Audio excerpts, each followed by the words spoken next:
Hi കൂട്ടുകാരെ, പുതിയൊരു വീഡിയോയിലേക്ക് എല്ലാവർക്കും സ്വാഗതം. അങ്ങനെ അർജുൻ്റെ തള്ള തുടങ്ങുകയാണ് കേട്ടോ. അർജുന് പറയണ കോടീശ്വരനായ ഞാനിപ്പോൾ നിങ്ങളെയും കൊണ്ട് പോകുന്നത് നിങ്ങളുടെ സേഫ്റ്റിക്ക് വേണ്ടിയാണ് എന്ന് പറയുമ്പോൾ ഉടനെ തന്നെ ശില്പക്ക് ദേഷ്യം പിടിക്കാൻ കേട്ടോ. അപ്പോൾ ഈ സമയം ചിലവർക്കൊക്കെ വല്ലാത്ത ഒരു തോന്നലുണ്ടാവും, കോടീശ്വരനായ ഞാനൊരു ഗുണ്ടയായോ എന്നുള്ളത്.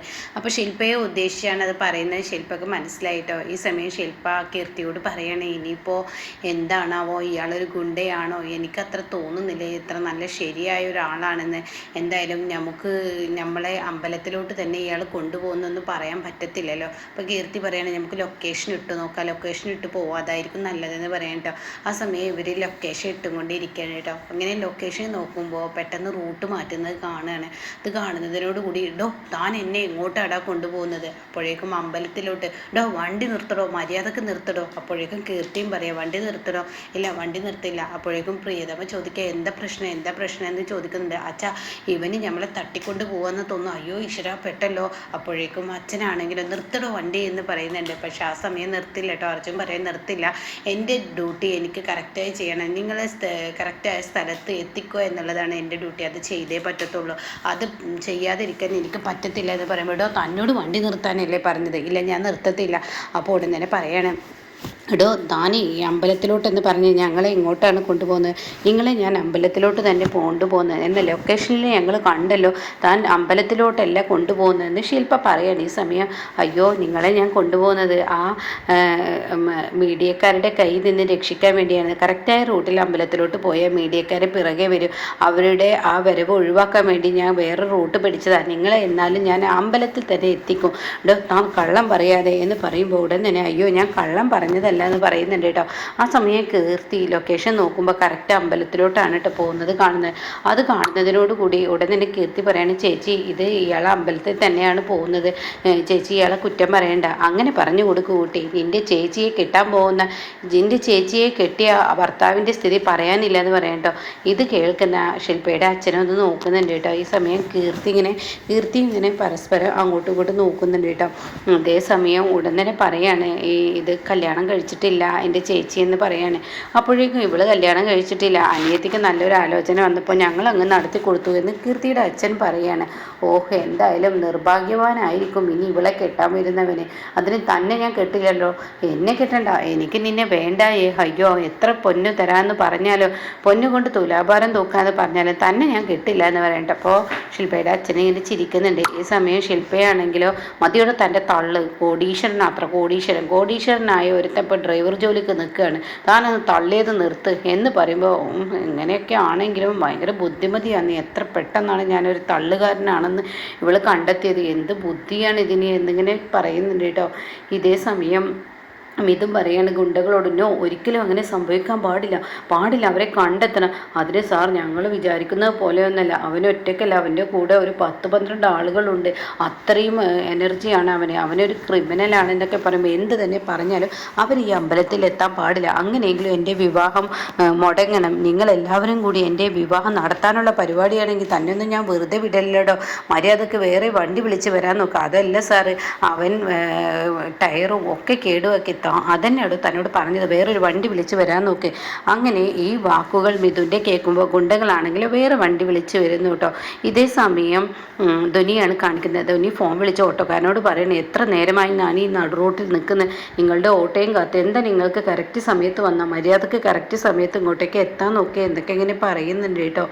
ഇതേ സമയം ഇങ്ങനെ മിഥുൻ്റെ അമ്മയാണ് കാണിക്കുന്നത്. മിഥുൻ്റെ അമ്മയും അച്ഛനും സ്വാമിനാഥനും കൂടി ഇങ്ങനെ നിൽക്കുന്ന സമയത്ത് അവരെ കാണാനില്ലല്ലോ എന്നുള്ളതിൽ നിൽക്കുമ്പോൾ, എൻ്റെ ഭഗവാനെ, ഞാൻ വിളിക്കുന്ന ഭഗവാനെ, ഒരിക്കലും അവരെ ഇങ്ങോട്ടേക്ക് എത്തിക്കരുതേ, അവരിങ്ങോട്ടേക്ക് വരരുതേ, എൻ്റെ ഭയ്യയുടെ മകളെ കല്യാണം കഴിക്കാനുള്ള ആ ആഗ്രഹം നടത്തി തരണേ എന്നൊക്കെ പറയുമ്പോൾ ഇവർ 4 പേരും വരുന്ന രംഗം സ്വാമിനാഥൻ കാണുമ്പോൾ അങ്ങോട്ട് നോക്കുക, അവരത് വരുന്നതെന്ന് പറയുന്നുണ്ട് കേട്ടോ.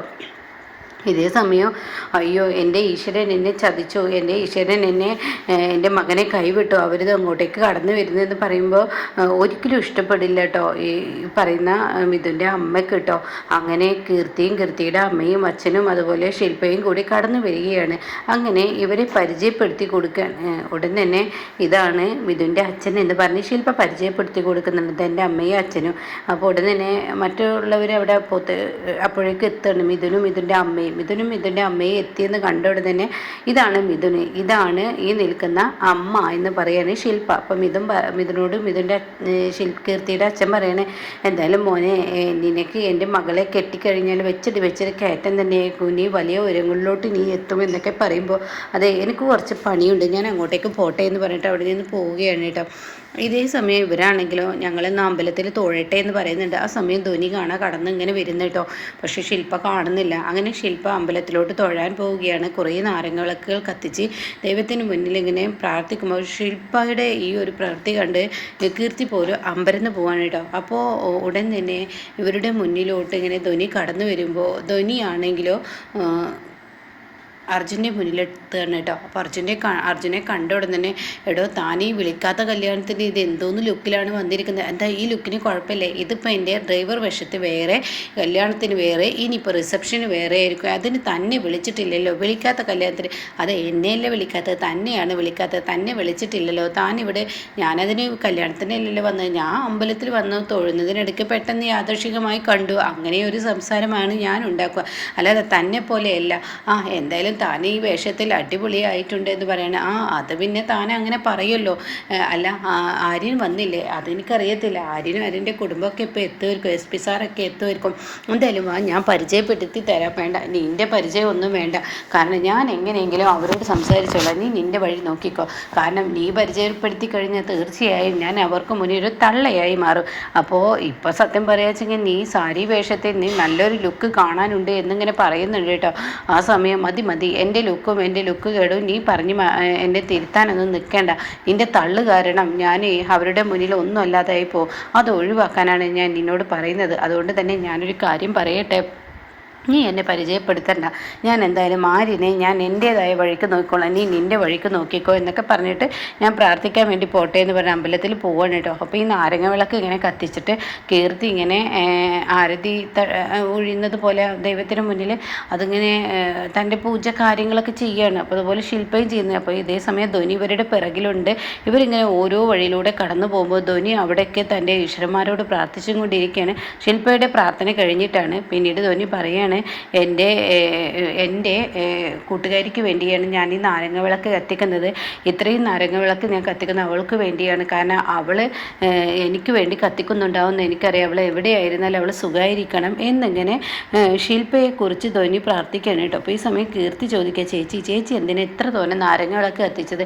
അത് എൻ്റെ കൂട്ടുകാരിക്ക് വേണ്ടി എല്ലാ വെള്ളിയാഴ്ചയും ഞാൻ നാരങ്ങ വിളക്ക് കത്തിക്കാറുണ്ടായിരുന്നു, അതിപ്പോൾ ഒരു മാസമായി മുടങ്ങിപ്പോയി, അതിൻ്റെ കണക്കെടുത്ത് കത്തിച്ചതാണ്, അവൾക്കൊരാപത്തും വരരുത്, അതിനു വേണ്ടിയാണ് ഞാൻ കത്തിച്ചതെന്ന് പറയണം കേട്ടോ. പിന്നീട് പ്രിയതമയും അതുപോലെ അവരുടെ ഭർത്താവിനെയാണ് കാണിക്കുന്നത്. ഇവരിങ്ങനെ അമ്പലത്തിൻ്റെ മുറ്റത്ത് ഇങ്ങനെ ഇരിക്കുന്ന സമയത്ത് തൻ്റെ മക്കൾ പ്രാർത്ഥന കഴിഞ്ഞ് വരികയാണ്.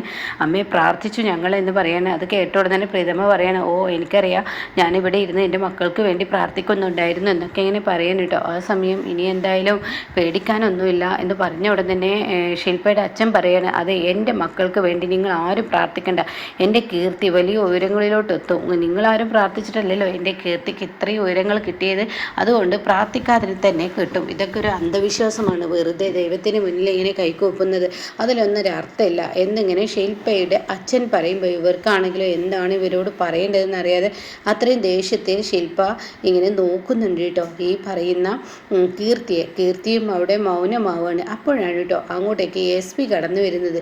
SPയുടെ ആ വരവ് വരുന്നത് കേട്ടോ. SPയെ കണ്ട അവിടെ തന്നെ പ്രിയതമ ഇങ്ങനെ ഞെട്ടലോടുകൂടി നിൽക്കുകയാണ്. ഇതേ സമയം SP കടന്നു വന്നിട്ട്, അതെ ഇത് എൻ്റെ കൂട്ടുകാരിയുടെ ഇങ്ങനെ നോക്കി നിൽക്കുകയാണ്. അപ്പോൾ SPയുടെ ആ വരവ് കാണുമ്പോൾ തന്നെ ഉടൻ തന്നെ എല്ലാവരും ഇങ്ങനെ അത്ഭുതത്തോടു കൂടി നിൽക്കുമ്പോൾ ശില്പ പറയാണ്, ഇതാണ് SP, ഞാൻ പറഞ്ഞ SP ആണ് ഇതെന്ന് പറയണം. അപ്പോഴേക്കും മിഥുനും അതുപോലെ മിഥുൻ്റെ അമ്മയും അച്ഛനും ഒക്കെ അങ്ങോട്ടേക്ക് എത്താണ്. അപ്പോൾ ഉടൻ തന്നെ എടാ സത്യ എന്ന് പറഞ്ഞിട്ട് വിളിക്കുമ്പോൾ പ്രിയതമ വിളിക്കുമ്പോൾ, അപ്പോൾ നീ എന്നെ മറന്നിട്ടില്ല. അപ്പോൾ ഉടൻ തന്നെ SP എന്ന് പറഞ്ഞപ്പോൾ ഞാൻ ഒരിക്കലും വിചാരിച്ചില്ല നീ ആയിരിക്കുന്നെന്ന്, നീ വരുന്ന ഒരിക്കലും പ്രതീക്ഷിച്ചില്ല എന്നൊക്കെ പറഞ്ഞ് അവർ തമ്മിൽ കെട്ടിപ്പിടുത്തമാകുമ്പോൾ ശില്പയുടെ അച്ഛൻ അത് ഇഷ്ടപ്പെടില്ല കേട്ടോ. ഇതേ സമയം ഇവിടെ SP ഇങ്ങനെ SPനെ കുറിച്ച് ഇങ്ങനെ ചിന്തിക്കണം മിഥുൻ്റെ അമ്മ. ഇതാരായിരിക്കും, ഇവർ തമ്മിൽ ആദ്യം പരിചയമുണ്ട്. അപ്പോൾ സമയം അതേ ഇതിൽ നിൽക്കുകയാണ്. ഇതേ സമയം SP ആണെങ്കിലും പറയുകയാണ്, ഇതെൻ്റെ കൂട്ടുകാരിയാണ്, ഞാൻ ഇവിടെ ഒരു കോളേജിലാണ് പഠിച്ചത്, എൻ്റെ പ്രിയതമ നല്ല പഠിപ്പിസ്റ്റും ഞാനാണെന്നുവെച്ചെങ്കിൽ ഒരു തോൽവിസ്റ്റുമായിരുന്നു, എന്നാൽ പിന്നീട് ഞങ്ങൾ തമ്മിൽ തമ്മിൽ കണ്ടുമുട്ടുന്നത് ഇപ്പോഴാണ് എന്നൊക്കെ പറഞ്ഞ് പരിചയപ്പെടുത്തുമ്പോൾ ആഹാ അപ്പോൾ അത് അമ്മയുടെ കൂട്ടുകാരിയായിരുന്നു അല്ലേ എന്നൊക്കെ പറയുമ്പോൾ മിഥുൻ എത്തിയിട്ടോ. അപ്പോൾ മിഥുനെ കണ്ടുടൻ തന്നെ എൻ്റെ കൂട്ടുകാരിയുടെ മകളെ കല്യാണം കഴിക്കുന്നു എന്ന് കരുതിയിട്ട് നിങ്ങളാരും ഒരു കുറവും ഇവൾക്ക് ഞാൻ വരുത്തില്ല. ഇവർക്ക് നല്ലൊരു പണക്കാരിയുടെ മകളായി തന്നെ ഞാൻ ഇവളെ കല്യാണം കഴിപ്പിക്കും എന്നൊക്കെ പറഞ്ഞിട്ട് ഒരുപാട് സ്വർണം കൊടുത്തത് ഇവരുടെ കയ്യിൽ കൊടുക്കുമ്പോൾ പ്രിയതമ ഓഹോ അപ്പോൾ മുമ്പനത്തെ കൂട്ടുകാരനായിരുന്നു അല്ലേ ഇത്, അങ്ങനെ ഇരിക്കട്ടെ. അപ്പോൾ സ്വാമി പറയണേ എൻ്റെ SP നീ എന്നോട് പോലും ഇക്കാര്യം പറഞ്ഞില്ല. അതെ തന്നോട് പറയാൻ പറ്റത്തില്ല, തന്നോട് പറഞ്ഞാൽ താൻ ആകെ ആകാശവാണിയാക്കും, അതുകൊണ്ട് തന്നെയാണ് ഞാൻ ഒഴിവാക്കിയതെന്ന് പറയുമ്പോൾ ഉടൻ തന്നെ പറയുകയാണ് എൻ്റെ കൂട്ടുകാരിയുടെ മകളാണ്, അതുകൊണ്ട് അവൾക്ക് യാതൊരു കുറവും ഞാൻ വരുത്തില്ല, അതുകൊണ്ട് നിനക്ക് ഇടാനുള്ള സ്വർണ്ണങ്ങൾ ഇതാ എന്ന് പറഞ്ഞിട്ട് കീർത്തിയുടെ കയ്യിൽ കൊടുക്കുമ്പോൾ ഉടൻ തന്നെ സ്വാമിനാഥൻ പറയുന്ന മക്കളെ നമുക്ക് എവിടെയെങ്കിലും പോയി മാറ്റാം, അതിനുള്ള റൂം ഞാൻ കാണിച്ചു തരാം എന്ന് പറഞ്ഞിട്ട് അങ്ങോട്ടേക്ക് സ്വാമിനാഥൻ കൊണ്ടുപോകുമ്പോൾ കാണാം ധ്വനി ഇങ്ങനെ കടന്നു വരുന്നു കേട്ടോ. SP കാണാണ്. അപ്പോൾ SP അപ്പുറത്ത് ഒരു മരത്തിൻ്റെ പിറകിലായതുകൊണ്ട് തന്നെ ശില്പയെ കാണുന്നില്ല. അപ്പോൾ ധ്വനി ഇങ്ങനെ കടന്നു വരുമ്പോൾ ധ്വനി SP ചിന്തിക്കുകയാണ്, ഞങ്ങൾ തമ്മിലുള്ള കണ്ടുമുട്ടൽ ഒരു അപ്രതീക്ഷിതമായ കണ്ടുമുട്ടലാക്കി മാറ്റണം, അതാണ് എൻ്റെ ആഗ്രഹം എന്നൊക്കെ പറഞ്ഞ് കടന്നു വരികയാണ് കേട്ടോ. അങ്ങനെ കടന്നു വരുമ്പോൾ ഉടൻ തന്നെ ഇവരെ കൊണ്ട് മിഥുൻ്റെ അച്ഛൻ പോവുകയാണ്. ഇതേ സമയം മിഥുനെ വിളിച്ചിട്ട് വാടാ ഞാൻ ഒരു കാര്യം പറയാനുണ്ടെന്ന് പറഞ്ഞ് മിഥുൻ്റെ അമ്മ ഒരു സൈഡിലോട്ട് മിഥുനെയും കൊണ്ടുപോവുകയാണ് കേട്ടോ. അങ്ങനെ ഇവർ സ്വർണ്ണാഭരണങ്ങൾ ധരിക്കാൻ ഇവർ പോയിരിക്കുകയാണ്. അപ്പോഴേക്കും SP അടുത്തോട്ട് ധ്വനി വന്നിട്ട് ആഹാ SP സാർ എന്താ ഇവിടെ, SP അങ്കിൾ എന്താ ഇവിടെ വന്നിരിക്കുന്നത്, അമ്പലത്തിൽ തൊഴാൻ വേണ്ടി വന്നതാണോ? അപ്പോൾ അത് കാണുന്ന സ്വാമി ഇവൾക്ക് എന്തായാലും SP കല്യാണം കഴിക്കണമെന്നില്ല, ആ ഒരു മനോഭാവം വിട്ടിട്ടുണ്ട്. അപ്പോൾ അങ്കിൾ എന്നാണ് വിളിക്കുന്നത്. അപ്പോൾ ഉടൻ തന്നെ അല്ല എന്താ ഇവിടെ എനിക്ക് മനസ്സിലായില്ല എന്നൊക്കെ ഇങ്ങനെ പറയുമ്പോൾ ഉടൻ പറയണേ ഞാൻ എൻ്റെ ഒരു കൂട്ടുകാരുടെ മകളുടെ കല്യാണമാണ്, അതിന് വന്നതാണ്, അപ്പോൾ എനിക്കും ക്ഷണമുണ്ടോ? ഇല്ല ക്ഷണമില്ല, ഈ കല്യാണത്തിന് ഞാൻ ആരെയും വിളിക്കുന്നില്ല ധ്വനി, അതുകൊണ്ട് നീ പോയിക്കോളൂ. ഓക്കെ അല്ല ആരിനും ഇവരൊന്നും വന്നിട്ടില്ലേ എന്ന് ചോദിക്കുമ്പോൾ ഇല്ല അവർക്കൊന്നുമില്ല, ആർക്കും ഇല്ലാത്തൊരു കല്യാണമാണ്, അതുകൊണ്ടാണ് ഇങ്ങനെ നടത്തുന്നതെന്ന് പറയാൻ കേട്ടോ. ഇതേ സമയം ഇത് കേട്ട ഉടൻ തന്നെ അവിടെ നിന്ന് പോവാൻ ധ്വനി ശ്രമിക്കുകയാണ്. എന്നാൽ തൻ്റെ കണക്ക് കൂട്ടലുകൾ പിഴച്ച ആ ദേഷ്യത്തോടു കൂടിയാണ് ധ്വനി പോകുന്നത്. ഇതേ സമയം സ്വാമിനാഥനാണെങ്കിലോ സമാധാനമാവുകയാണ്, ഈശ്വര രക്ഷപ്പെട്ടു, എന്തായാലും അവളുടെ മനസ്സിൽ വിവാഹം കഴിക്കണം എന്നുള്ള ആഗ്രഹമില്ല, അതെന്തായാലും SP അങ്കിൾ എന്ന് വിളിച്ചത് കൊണ്ട് തന്നെ മനസ്സിലായി എന്നൊക്കെ ഇങ്ങനെ പറയാൻ കേട്ടോ. ഇതേ സമയം മിഥുനെയും കൊണ്ട് എടാ നീ എന്താടാ വിചാരിക്കുന്നത്, ആ ബയ്യയുടെ മകളെ കല്യാണം കഴിക്കുക, ഈ പെണ്ണിനെ തന്നെ കല്യാണം കഴിക്കാനാണോ പരിപാടി? അത് കേൾക്കുന്ന മിഥുൻ പറയണേ എനിക്ക് ഒരിക്കലും ഞാൻ അവളുടെ കഴുത്തിൽ താലി കെട്ടില്ല, അങ്ങനെ താലികെട്ട് വരികയാണെങ്കിൽ ഞാനിവിടുന്ന് മുങ്ങാനുള്ള പരിപാടിയാണെന്ന് പറയാൻ കേട്ടോ.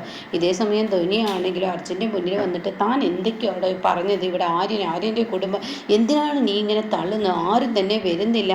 അപ്പോൾ ഉടൻ തന്നെ അർജുൻ പറയുകയാണ് ഞാൻ ഒന്ന് പറയട്ടെ ധ്വനി, ഒന്നും പറയണ്ട, ഞാൻ ഇത്രയും നല്ല വേഷത്തിൽ ഇങ്ങോട്ടേക്ക് ഈ ചൂടത്ത് അണിഞ്ഞൊരുങ്ങി വന്നത്, അയ്യോ എൻ്റെ ധ്വനി നിന്നെ സാരിയും നല്ല കാണാൻ ഭംഗിയുണ്ട്, നീ അങ്ങനത്തെ സംസാരിച്ചിട്ട് സാരിയുടെ കാര്യമൊന്നും പറഞ്ഞാൽ ഒരു വീഴുന്ന പെണ്ണല്ല, സാധാരണ പെണ്ണുങ്ങളെ ആണുങ്ങൾ അങ്ങനെയാണ് വീഴ്ത്തുക, പക്ഷേ ഞാൻ അതിലൊന്നും വീഴത്തില്ല, എന്തായാലും നിൻ്റെ വാക്കും കേട്ട് ഞാൻ ഇങ്ങോട്ടേക്ക് വന്നത് അത് വലിയ തെറ്റായിപ്പോയി എന്ന് പറയുമ്പോൾ എൻ്റെ ധ്വനി ഞാനൊന്ന് പറയട്ടെ എന്ന് പറയുമ്പോൾ ഉടൻ തന്നെ അവർ തമ്മിൽ ഒരു സംസാരമായി തുടരുകയാണ് കേട്ടോ. അപ്പോൾ നല്ല രസകരമായ എപ്പിസോഡാണ്. ഇപ്പോൾ പ്രൊമോയും വന്നിട്ടുണ്ട്, അവരിങ്ങനെ സ്വർണ്ണമൊക്കെ മാറ്റി കീർത്തിയും ശില്പയും കൂടി വരുമ്പോൾ ഇവിടെ സത്യനും SP അതുപോലെ പ്രിയതമയും കൂടി മാറി നിന്ന് സംസാരിക്കുന്നുണ്ട്. അപ്പോൾ ആ മകളാണോ ശില്പ എന്ന് ചോദിക്കുന്നുണ്ട്. ഇത് മിഥുൻ്റെ അമ്മ കേൾക്കുകയാണ്. അപ്പോഴേക്കും ശില്പയുടെ അച്ഛനോട് നിന്നിട്ട് പറയുന്നുണ്ട് സത്യത്തിൽ നിങ്ങളുടെ കുട്ടി തന്നെയാണോ, ഈ SP മകളാണോ എന്നൊക്കെ ചോദിക്കുന്ന ഒരു തെറ്റായ മെസ്സേജ് കൊടുക്കുകയാണ് കേട്ടോ ശില്പയുടെ അച്ഛന്. അപ്പോൾ എന്തായാലും ഇങ്ങനെയൊക്കെയുള്ള ഒരു എപ്പിസോഡാണ് ഇപ്പോൾ ലാസ്റ്റ് വന്നത്.